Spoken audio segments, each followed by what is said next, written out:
explicar cómo sucede el proceso de la traducción por etapas.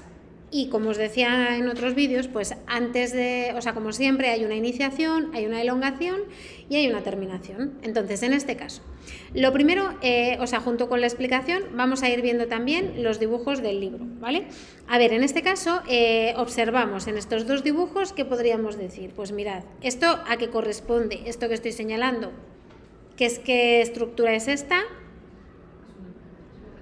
El ARN mensajero, ¿vale? Que ya lo tengo, que está en el citoplasma y que se ha unido a qué parte del ribosoma, a la subunidad pequeña. Esto es un primer paso, ¿vale? Lo primero es que el ARN mensajero se une solo a la subunidad pequeña del ribosoma. ¿Por qué los ribosomas?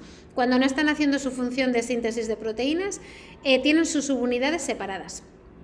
Y cuando empiezan a hacer su función, que es esta la primera señal que reciben y es que se une el ARN mensajero, pues entonces dicen, ostras, hay que empezar' currar, ¿no? Pues se unen a la subunidad pequeña y luego viene la grande. Se va a unir por el extremo 5', porque como os dije, la lectura va a ser en sentido 5', 3'. Pero la idea es que no va a empezar en cualquier sitio, sino que va a empezar en el primer triplete, que es el triplete de iniciación, que como os decía antes, es el codón de inicio AUG. Entonces, el ribosoma decíamos que tenía 3 lugares, E, P y A. Bueno, pues como veis, una vez que el ARN mensajero se ha colocado correctamente en la subunidad pequeña, se va a quedar justo centrado en el sitio P.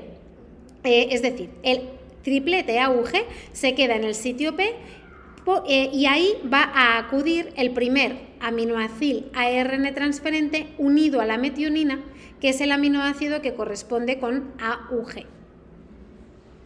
¿Vale? Entonces, se coloca el aminoácido ARN transferente unido a la metionina y luego ya se une la subunidad grande y comienza todo, ¿vale? Entonces, primero, repito, ¿vale?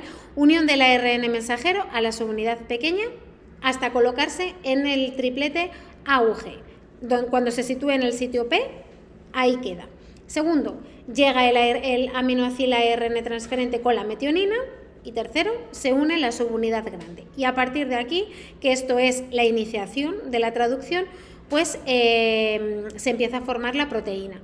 El primer aminoácido de todas las proteínas va a ser la metionina y la metionina va a dejar libre el extremo N-terminal. Ahora lo vamos a ver aquí, si no lo apuntáis, ¿vale? El extremo N-terminal es el que se encuentra, el que sería el extremo libre de la metionina, ¿vale? Y el C-terminal del otro lado es el que va a ir formando el enlace polipeptídico.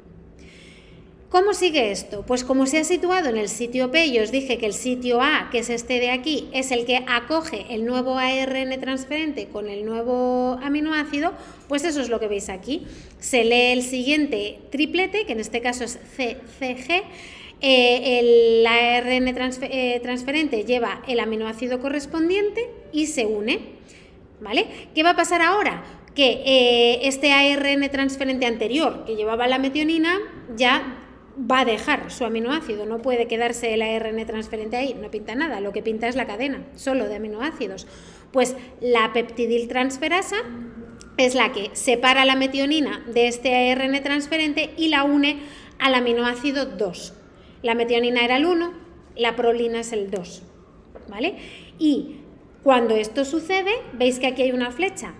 Hay un fenómeno que se llama translocación y eso significa que el ribosoma se mueve otro triplete más y ahora veis que al moverse hacia la derecha, el ARN transferente de la metionina, que ya no tiene la metionina, se me queda en el sitio exit, ¿vale? Que es el que va a hacer que se pire. En el P es donde se va formando la cadena polipeptídica, que es lo que os decía, y en el A queda libre para que llegue el siguiente ARN transferente con el aminoácido que corresponda al triplete que va leyendo el ribosoma, ¿vale? Y pasa lo mismo. Fijaros ahora, este ya se me fue, ¿vale? O sea, este era el de la metionina que ya se ha ido. Aquí la prolina junto con la metionina anterior es lo que se va a separar del triplete que está en P para unirse a la tirosina, ¿vale? Y cuando ya ha pasado eso, sucede la translocación, otra vez, y así todo el rato, ¿vale? O sea, todo el rato hace ese proceso, se transloca y sigue con el siguiente, hasta que llegáramos a la última parte, que sería la determinación. Aquí veis que el complejo peptidil transferasa es quien hace esa separación del aminoácido anterior para unirlo a la cadena, ¿vale? Y para formar ese enlace peptídico entre un aminoácido y el siguiente, ¿vale? Y esto es lo que cuenta aquí.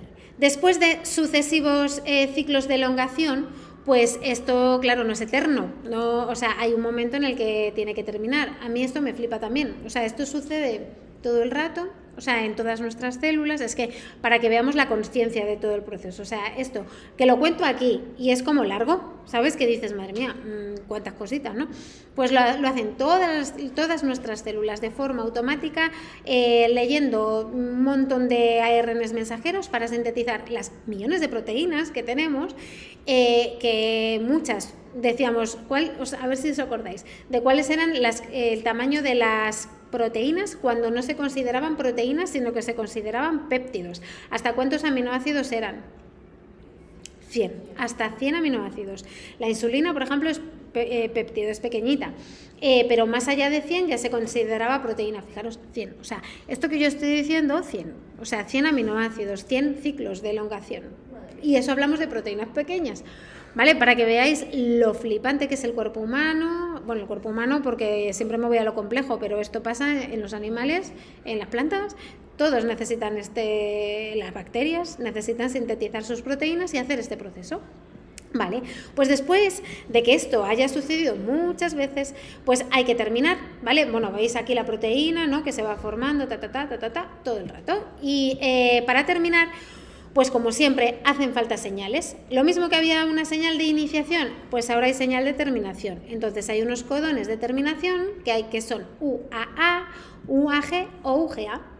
Sí que hay que estudiarse esto, o sea, lo mismo que AUG es de iniciación, pues estos aprendéroslos también, porque hay ejercicios donde te viene una secuencia y entonces te dice, forma la proteína, o qué proteína es la que se va a formar, que normalmente dices, pues un tripéptido, es decir, que solamente tiene 3 aminoácidos, porque tú sabes que empieza en el AUG y termina en cuando te aparece uno de estos tripletes. Entonces tienes que saber que termina ahí, ¿vale? Entonces, cuando aparece uno de estos tripletes, lo que pasa es que no va a haber un aminoácido para estos tripletes. Entonces, no se va a acercar ningún ARN transferente. Y lo que va a suceder es que hay unas proteínas que se llaman factores de liberación que, al unirse, provoca la separación de todos los elementos. Las subunidades ribosómicas se separan del ARN mensajero, la cadena polipeptídica pues queda ya libre, ¿vale? Y en el citosol, y con esto se habría terminado pues la síntesis de esa proteína. Sabéis que para que esa proteína tenga su función, pues necesita tener una conformación tridimensional. Y esa conformación tridimensional se consigue gracias a las enzimas chaperonas, que son las que también dimos en su momento y que ayudan a alcanzar la conformación nativa o estructura tridimensional última de la proteína, ¿vale? Y con esto pues habríamos terminado los 3 pasos de la formación de las proteínas, ¿vale? Y terminamos este vídeo y ya hacemos otro para otra cosita. Hasta luego.